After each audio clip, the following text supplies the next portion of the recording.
The hunter of Fruitless Hunt was awoken by a commotion outside. Who is at the door? The story of the hunter and the fox continues. The Fox in the Dandelion Sea, Part 3.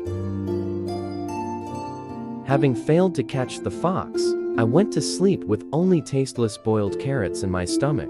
If not for what happened next, I would have forgotten about the fox by now. I awoke with the start to strange noises coming from outside my door. Perhaps boars have come to eat my carrots? I hopped out of bed and opened my door.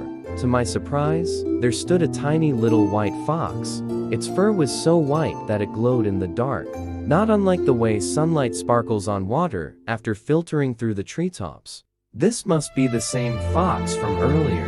I thought again of those eyes that looked like gemstones in the water, gazing at me as if from the depths of my heart. And so I walked over to the fox, unarmed and with tired eyes.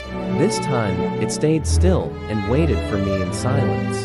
The closer I drew, the greater in stature it became. By the time I stood before it, it had magically transformed into a human. She was a tall and slender woman, with a swan-like neck and pearly skin. Her eyes sparkled like gemstone fragments in pools of water. In the darkness, they seemed to shine like rays of sunlight on water after filtering through the treetops. What a beauty! She looks a lot like the girl I fell in love with long ago. Though I barely remember her name, those eyes tell me she must be her. I thought to myself, this can't be. Must be some type of fox magic. Stranger still, the idea of fox magic had only occurred to me in that instant. You'd believe anything after you'd seen those eyes. For all the magic and transformation I had witnessed, nothing amazed me quite as much as the gemstone lakes of her eyes. For a while, we stood silently in the dead of night, and at last, she spoke. Though not in our common tongue, I'd somehow understand her. Some other magic, perhaps. I would have died by that lake if you had not come in my hour of need.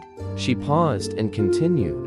Although to die by that gemstone lake is no bad thing, we foxes are grateful beings, so you must let me return the favor. She bowed to me, her long silky black hair flowing down her shoulders like streams.